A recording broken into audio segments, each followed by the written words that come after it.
Diálogo com as Sombras. Autoria Hermínio Miranda. Continuação do capítulo 4. Recordações do passado. Somos o nosso próprio passado.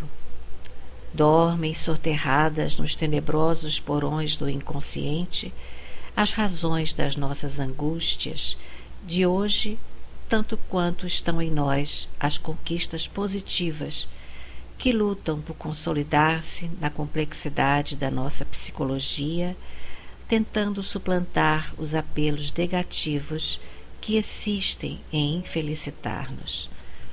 Estamos a caminho da redenção quando damos apoio consciente às tendências do bem em nós, quando estimulamos com as nossas lágrimas e cultivamos com amor e sofrimento as sementeiras da paz. Se, ao contrário, nos deixamos dominar pelas sombras que trazemos no íntimo, paramos no tempo, enquanto se aprofundam em nós as raízes do desequilíbrio no terreno fértil das paixões que julgamos tragicamente indomáveis, quando são simplesmente indomadas. É preciso saber que cabe a nós e a ninguém mais domá-las, mas enquanto nos apraz o erro, todo o nosso esforço é posto na tarefa inglória de manter soltas as paixões e presas as recordações. São de incontestável importância estas noções no trabalho de desobsessão. Para o espírito atormentado pelos seus desequilíbrios, o futuro não importa, o passado não interessa e o presente é a única realidade que aceitam e manipulam livremente, segundo os impulsos do momento.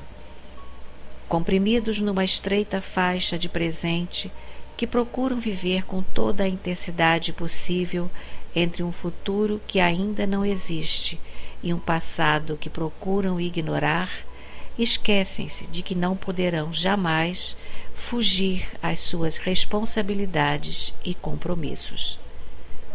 Quando os advertimos dessas incongruências funestas, respondem-nos que não estão preocupados com o futuro, dado que, ao chegar a vez de sofrerem pelos seus erros, saberão fazê-lo com dignidade e coragem.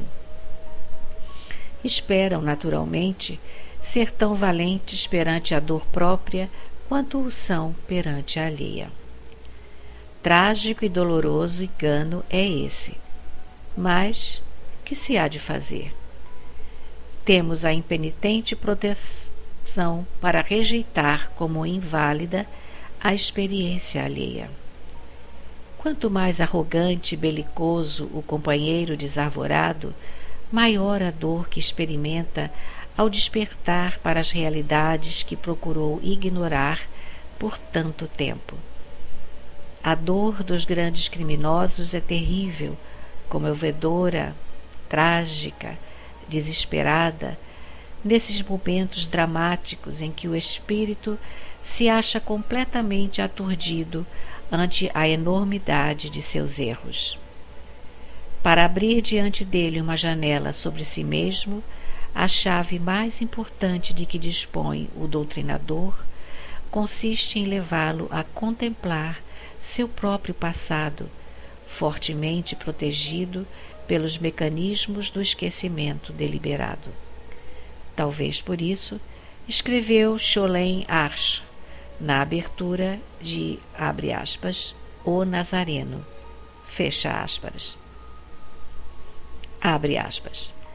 Não o poder de recordar, e sim o poder de esquecer, constitui uma das condições necessárias à nossa existência. Fecha aspas. O escritor judaico não positivou no livro a sua crença na reencarnação, embora seja essa a temática de que se utilizou para elaborar a sua história, mas não se pode negar a sua intuição da verdade. É precisamente por isso que a sabedoria divina determinou que se apagasse em nós, ao tomarmos novo estágio na carne, a lembrança das existências anteriores. Que seria de nós se fôssemos obrigados a viver sob o tropel das pungentes recordações de antigos e medonhos erros? É preciso, no entanto, distinguir bem uma coisa da outra. O esquecimento proporcionado ao espírito na fase da reencarnação é uma bênção, uma concessão, para que ele tente a reconstrução de si mesmo, como se estivesse momentaneamente desligado das suas culpas, embora ainda responsável por elas, com a finalidade de conceder-lhe todas as oportunidades e colocar à sua disposição os melhores instrumentos. O esquecimento do passado constitui dádiva preciosa que nem sempre ele sabe avaliar. Retornando, não obstante, à sua condição de espírito desencarnado, pode ser-lhe facultado o acesso à memória integral para que faça um inventário geral de seu acervo espiritual, as aflições que remanescem e as conquistas que já conseguiu realizar. Esse momento é crítico na trajetória evolutiva do espírito. Novamente se vê ele numa das inúmeras encruzilhadas da vida. Por um lado, poderá prosseguir no áspero caminho da redenção. Conseguiu abrandar algumas arestas mais contundentes do seu caráter e desenvolver umas poucas virtudes embrionárias. É seguir em frente, em nova aventura na carne, depois de uma pausa para refazer-se no mundo espiritual. É certo que por aí dificilmente ele irá à glória imediata, ainda que efêmera, ou ao poder que talvez ainda o fascine. É mais certo que continue o percurso da dor, da renúncia, dos desenganos, porque a redenção ainda vem longe para aquele que muito errou. Do outro lado está o caminho aparentemente mais fácil e certamente mais convidativo do adiamento. Ficam para depois as conquistas sobre nós mesmos. Vamos primeiro gozar a vida, dominar o semelhante, assambarcar o poder, acumular riquezas materiais, viver, enfim, intensamente, irresponsavelmente, alegremente. Depois veremos como acertar essas contas com o que por largos séculos ou milênios teimamos em chamar de destino. É aquele que opta por esse caminho, que também decide pelo esquecimento. Suas angústias são muitas, seus remorsos extremamente penosos, e ninguém pode gozar a vida com esse lastro de aflições. O melhor mesmo é esquecê-las, sepultá-las, ignorá-las, como se o passado não existisse mais em nós e o futuro nunca fosse existir. Dentro dessa lógica atormentada, encerra-se o espírito endividado num círculo de fogo de sua própria criação. Só poderá sair queimando-se. Enquanto permanecer ali, está abrigado de si mesmo. Para proteger-se do calor que faz à sua volta, congela o coração, pois além disso, o frio anestesia a sensibilidade e o imuniza da dor alheia. Está pronto o obsessor para a sua tarefa. É só agora sair em campo, buscar seus comparsas, perseguir seus inimigos e construir um nicho para si mesmo no mundo espiritual, ligando-se a tenebrosas organizações dentro das quais os membros protegem-se mutuamente enquanto mutuamente se servirem. Dentro de pouco tempo, e que é o tempo em tais condições? O passado que foi recalcado para os subterrâneos da memória perispiritual passa à condição de não existente. É como se a vida principiasse novamente do ponto em que a inocência a deixou há milênios sem conta.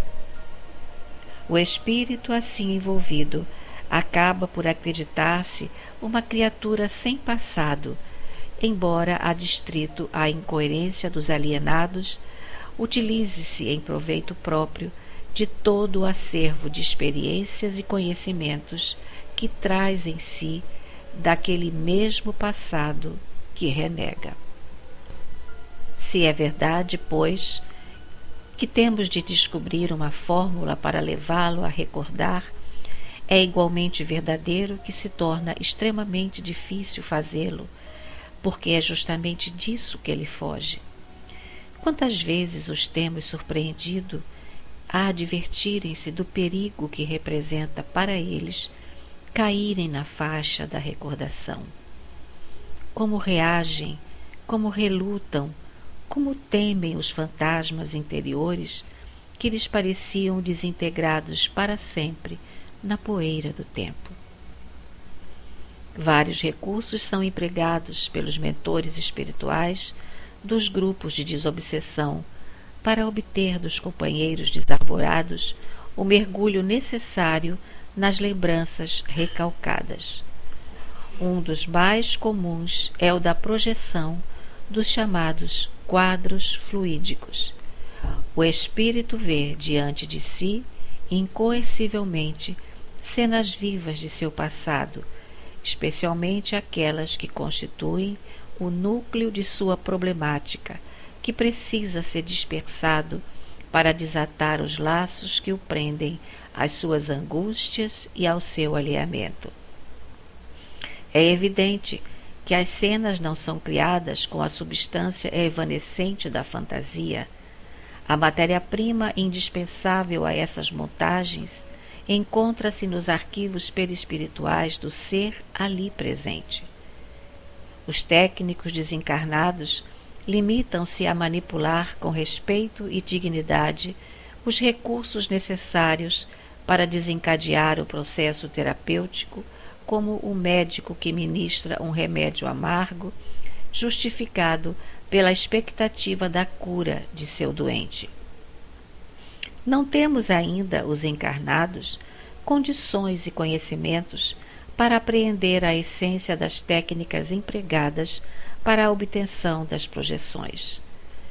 André Luiz deixa-nos entrever tais processos em, abre aspas, Missionários da Luz, fecha aspas, quando narra o trabalho de doutrinação junto a um ex-sacerdote desencarnado. Abre aspas. Vários ajudantes de serviço, escreve ele no capítulo 17.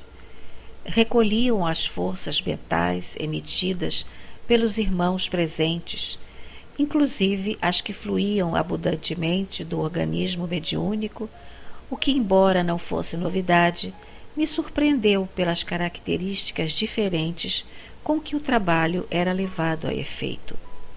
Fecha aspas. Abre aspas. Esse material, explicou o instrutor, representa vigorosos recursos plásticos para que os benfeitores de nossa esfera se façam visíveis aos irmãos perturbados e aflitos, ou para que materializem provisoriamente certas imagens ou quadros indispensáveis ao reavivamento da emotividade e da confiança nas almas infelizes. Fecha aspas.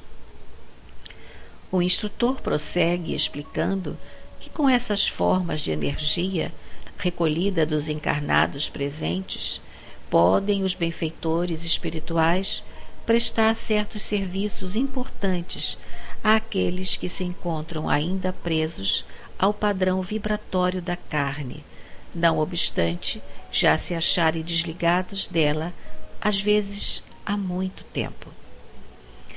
Ante o impacto dessas imagens que parecem surgir límpidas, vivas e dramáticas, de um passado que julgavam morto, os irmãos desarvorados parecem saltar o círculo de fogo que os envolve e, como se do lado de fora de si mesmos, têm uma pausa para reexame de suas posições desesperadas.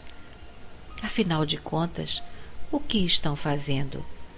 Que loucura é aquela em que mergulhamos? De onde vem tudo isso no passado e até onde irá no futuro?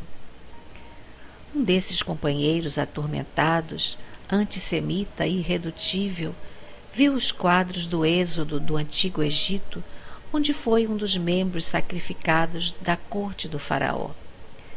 Recuando mais, porém, foi encontrar raízes muito mais profundas no drama na antiga Babilônia, onde em posição diferente enfrentara o difícil problema da longuíssima saga do povo hebreu.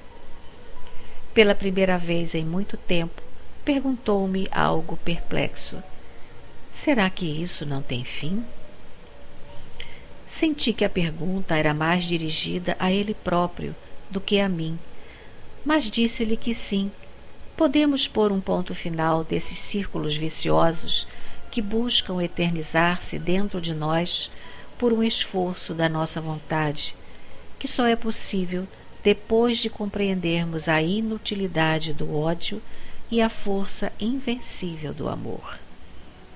Às vezes, o espírito acha-se tão profundamente condicionado ao clima vibratório mais grosseiro que se torna necessário aos benfeitores utilizar ectoplasma produzido por médicos de efeitos físicos, não apenas para adensar as formas perispirituais de companheiros desencarnados que devem tornar-se visíveis, como verificamos no texto de André Luiz acima descrito, como para formar os próprios quadros. Num caso particularmente difícil que tivemos, um dos médiuns começou a expelir ectoplasma enquanto eu dialogava com o espírito incorporado. A certa altura, o ectoplasma formou para sua visão as letras de um nome de mulher, antigo amor, cuja lembrança ele procurava recalcar nos porões da memória. Em outro caso, de vigorosa dramaticidade, o espírito viu sobre a mesa um grosso livro encadernado em capa de madeira, sobre a qual estava seu nome, escrito em belos caracteres de bronze. Era a história de sua própria vida. Ele sabia que precisava abri-lo, mas não se sentia encorajado. Era evidentemente um recurso para levá-lo ao reexame de seus atos, ao passado, enfim. Depois de muita relutância, fez o gesto de virar a capa. A primeira página estava em branco. Fez uma pausa e virou mais uma, também em branco. Todo o livro estava em branco. A lição era por demais obra. Nada construíra naquela existência tumultuada, durante a qual dominara povos ao poder da espada impiedosa. As cenas são mostradas com todo o seu realismo, o movimento, os sons, as cores, como se um videotape as reproduzisse com toda a sua intensidade e emotividade. Com muita frequência, os espíritos relutam em contemplá-las e procuram fugir das visões que, não obstante, tornam-se irrecusáveis e impõem-se a despeito deles próprios. A um deles, a visão era de uma folha de papel e uma pena. Cabia-lhe assinar o documento que ele sabia ser uma sentença de morte. Fizera-o certamente no passado e agora revia o momento dramático, com uma diferença.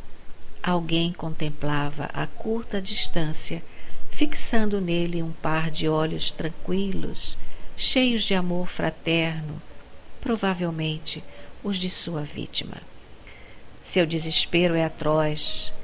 Pede que lhe tirem da frente o papel e a pena, que lhe cortem a mão que assinou a sentença e que fique cego para não contemplar mais aqueles olhos. Diz que matou uma santa e informa: uns são canonizados e outros queimados.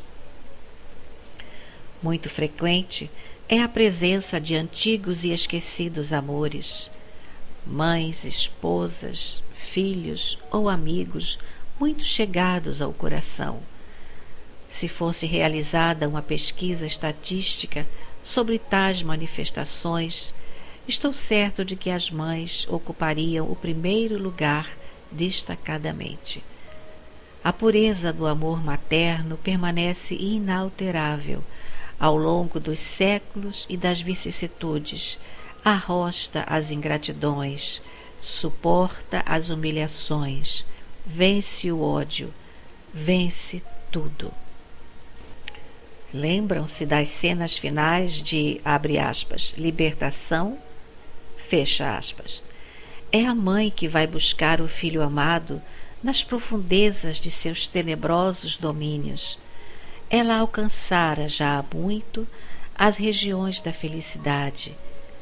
Mas e a dor de ter o seu amado preso ainda às paixões do mundo?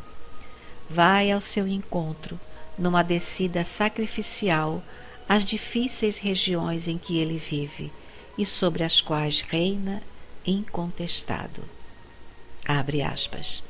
Sou Matilde, diz ela, alma de tua alma, que um dia te adotou por filho querido e a quem amaste como dedicada mãe espiritual. Fecha aspas.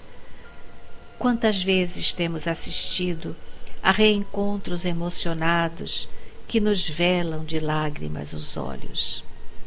Lembro-me de um deles em particular. O espírito vinha assediando-nos há tempos, semana após semana. Manifestou-se primeiro aparentemente muito calmo e tranquilo. Disse que ia passando por ali e resolvera fazer-nos uma visita. Nada queria de especial. Iria apenas observar-nos e, se fosse o caso, tomar suas providências. Deixou no ar a ameaça e partiu. Mal suspeitava eu da demorada aventura que ali começava. Por algumas semanas observou-nos. Pouco falava nas suas manifestações.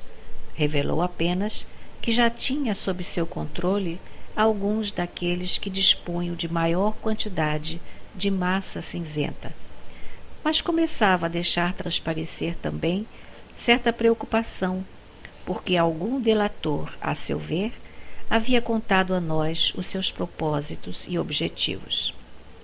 Na vez seguinte, suas preocupações estavam ampliadas, porque descobriu que, através de processos de regressão de memória, de nosso conhecimento, estávamos penetrando certos núcleos. Nessa mesma noite, tem a primeira visão de algo que muito perturba. Adormece e parte. Na semana seguinte, não consegue mais manter-se calmo como das vezes anteriores. Está indignado e furioso. Diz que tudo ruiu em torno dele. Tinha o poder de um semideus e fomos mexer com a sua família.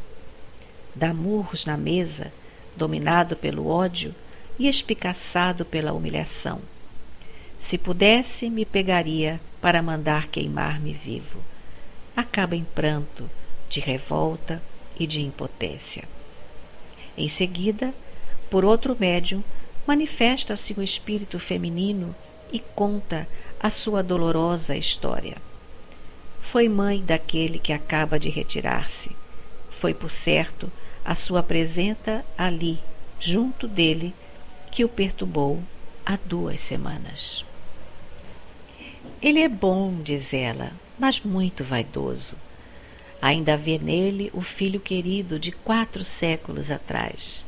Ela mesma ainda não está bem, sofre muito e foi trazida somente para encontrar-se com ele. No passado, enquanto encarnados, também teve um encontro dramático com ele. Ele a abandonara à sua própria sorte e ela enveredara pela degradação mais abjeta. Quando já se encontrava na sarjeta, procurou-o e foi repelida. Ele se havia tornado muito importante na hierarquia eclesiástica. Os séculos se passaram e tudo quanto ela esperava agora era merecer novamente a oportunidade de ser mãe, mãe digna. Digo-lhe que as mães são seres humanos e por isso também erram. Ofereço-lhe a nossa ajuda, que ela agradece, dizendo que tem de voltar para onde está no momento. Com este caso, desencadeou-se extenso processo que se desdobrou em aspectos inesperados e de profundas explicações. Nunca pudemos, no entanto, esquecer a ajuda daquela mãe humilde e ainda mergulhada nas dores do resgate, que nos ajudou, com a sua presença amiga, a despertar o valoroso espírito que adormecera nas suas paixões, embalado pelo amor ao poder.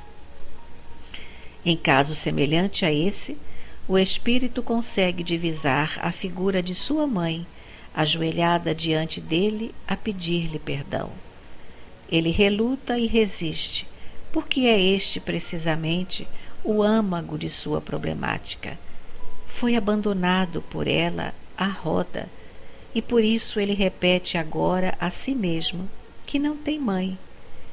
Oramos, damos-lhes passes, e por fim ele não mais resiste. Tenho mãe, diz ele, não sou um desgraçado.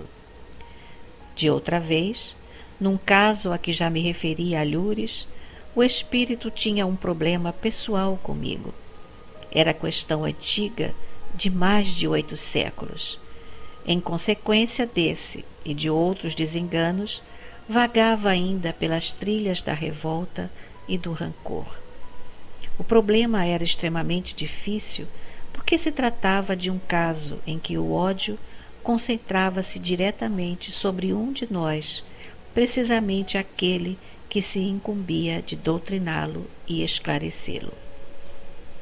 Ele se mantinha irredutível, pois minha presença, obviamente, reanimava nele as antigas paixões e frustrações, das quais não conseguira desembaraçar-se.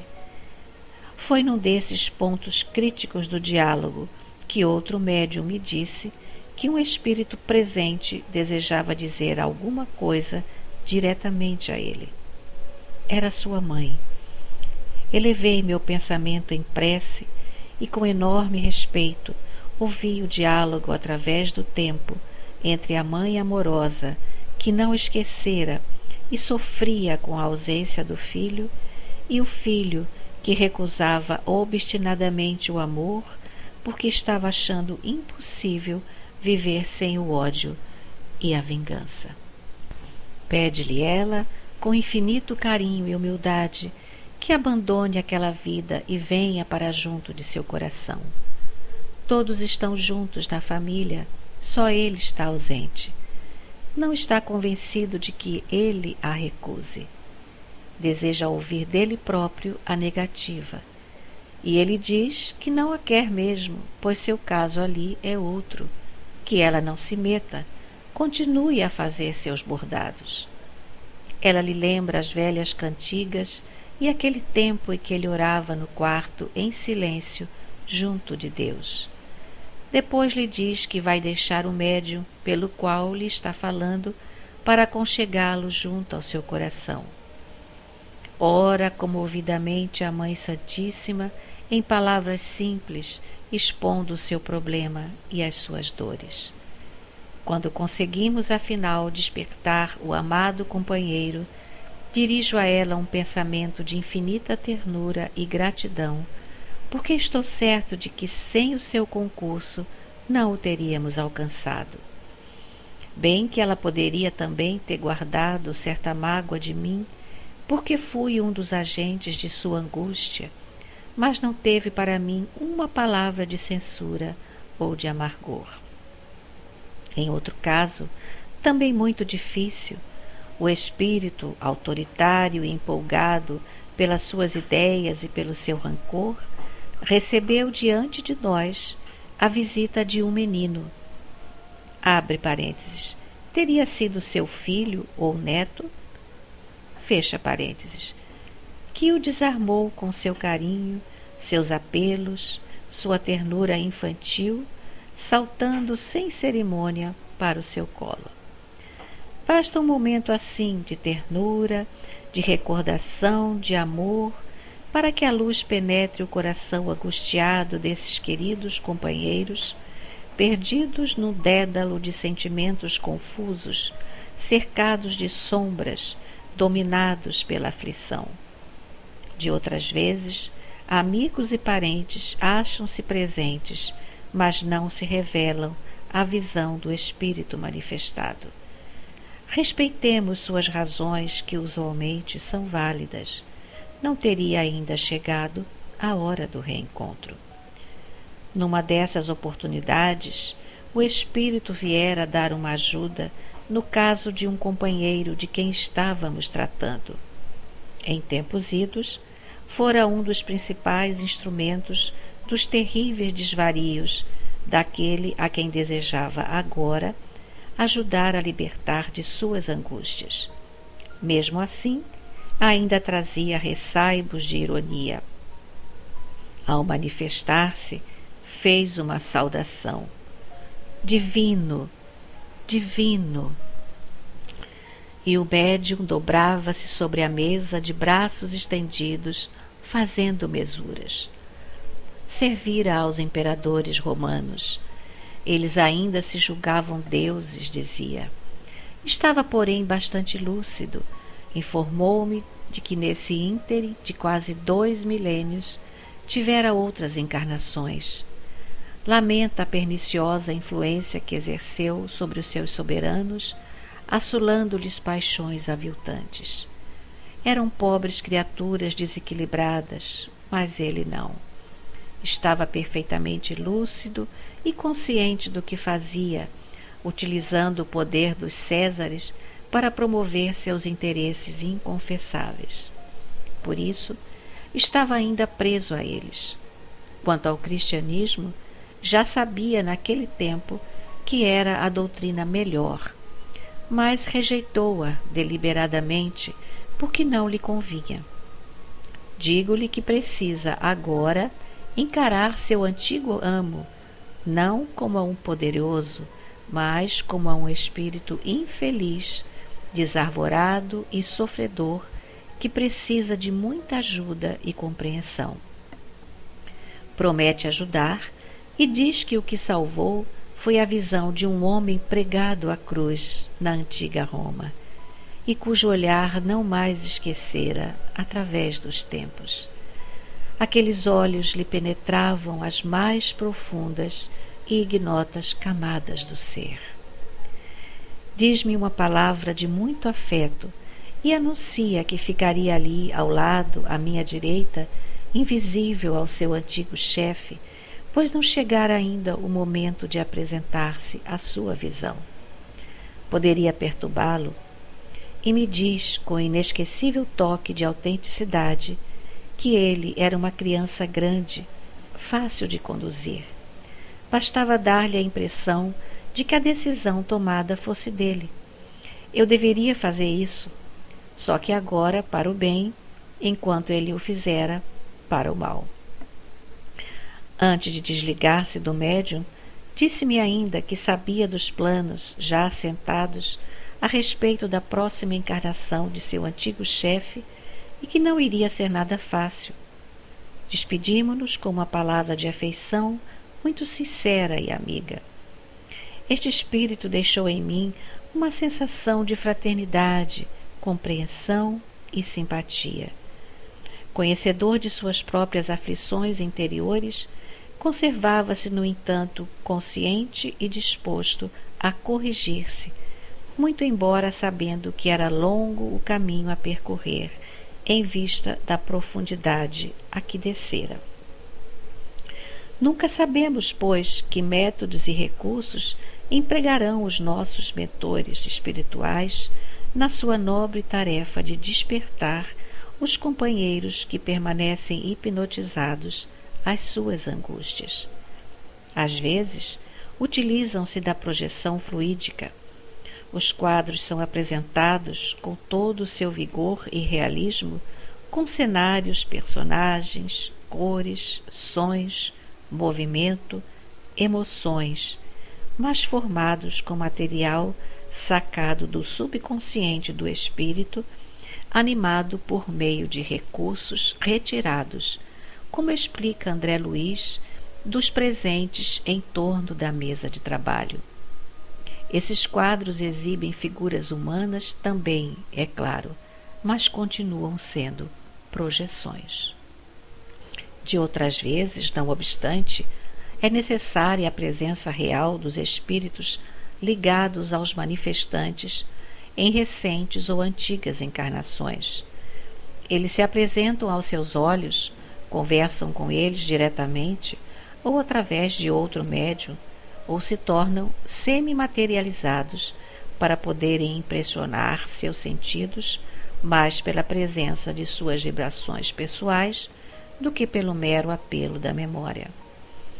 Nos casos em que essa presença se faz indispensável, os benfeitores espirituais incumbem-se de localizar os espíritos ligados ao irmão que precisa de ajuda e de trazê-los ao ambiente do trabalho, ainda que estejam encarnados, quer se encontrem endividados ou redimidos perante a lei. Já vimos aqui mesmo caso em que o espírito manteve o diálogo com a antiga esposa no momento encarnada, que ele assassinara na Idade Média num impulso de paixão e ciúme. É preciso, pois, muito respeito com o trabalho dos nossos mentores invisíveis, depois, naturalmente, que eles demonstrarem seus conhecimentos e sua capacidade, bem como a segurança com que executam suas tarefas. Antes que inspirem essa confiança em nós, seria arriscado segui-los confiadamente, pois há espíritos ardilosos que se apresentam revestidos de peles de mansos cordeiros para melhor dominar e impor as suas condições. Uma vez, porém, identificados como autênticos trabalhadores do Cristo, deixemos à sua iniciativa a condução dos trabalhos. Isto não significa que devamos cruzar os braços e deixá-los fazer tudo, assistir a tudo sem espírito crítico e sem a necessária vigilância de que tanto nos falam eles. Não é tudo que eles podem fazer por nós. Mesmo o grupo mais bem ajustado, integrado num trabalho sério e fecundo, poderá ser sutilmente envolvido pelos ardis das sombras, naquilo em que os nossos compromissos e erros passados nos sintonizem com os companheiros desarvorados, muitos deles nossos antigos comparsas. É claro que os trabalhadores da seara do amor precisam de nossa colaboração, de seres encarnados, pois do contrário, tudo fariam sem nós. Sabem eles, no entanto, que há sempre em nós um componente de incerteza, de falha, de descuido, que pode pôr tudo a perder. Eles nos assistem com desvelado carinho, amparam-nos nas horas de incerteza, ajudam-nos nos momentos de fraqueza e de desânimo, mas não podem fazer por nós aquilo que nos compete. Estejamos, pois, muito atentos. Quanto à tarefa que lhes cabe, não obstante, estejamos tranquilos.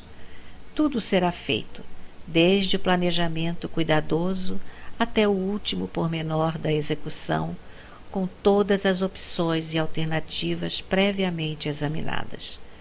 São eles que nos preparam o trabalho, dão-nos o apoio, a inspiração, os recursos e a sua presença constante, segura, tranquila.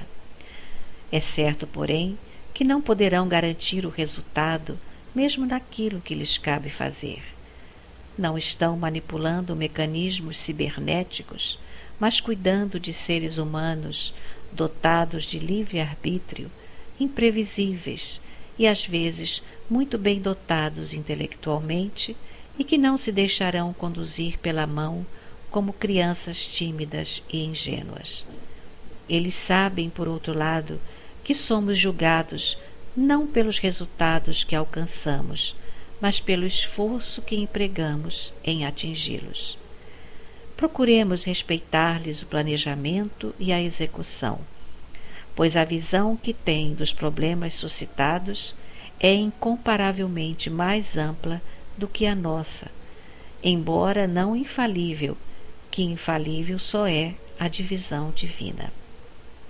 Naturalmente que, de certa forma, participamos de algumas fases do planejamento e dos contatos realizados no mundo espiritual, acompanhando-os em excursões pelo mundo da dor durante os desprendimentos, mas nosso conhecimento é muito limitado para autorizar-nos a precipitar qualquer situação. Se, por exemplo, ainda não é chegado o momento de exibir uma projeção fluídica, não tentemos forçá-la com passes e sugestões verbais ao espírito manifestado. Se os companheiros dele ali presentes devem ser exibidos à sua visão ou não, também ignoramos. Enfim, a nossa posição é de ativa expectativa. Para isso, precisamos, abre parênteses, especialmente o doutrinador, fecha parênteses, estar com as antenas psíquicas permanentemente sintonizadas com os trabalhadores invisíveis, para captar-lhes através da intuição as sutis instruções que nos ministram. E definitivamente não nos envaideçamos com o resultado do trabalho realizado. Cabe muito pouco a nós dos méritos. Baste-nos a alegria do dever cumprido, a doce felicidade de ter, uma vez mais, servido de humildes e imperfeitos instrumentos da pacificação.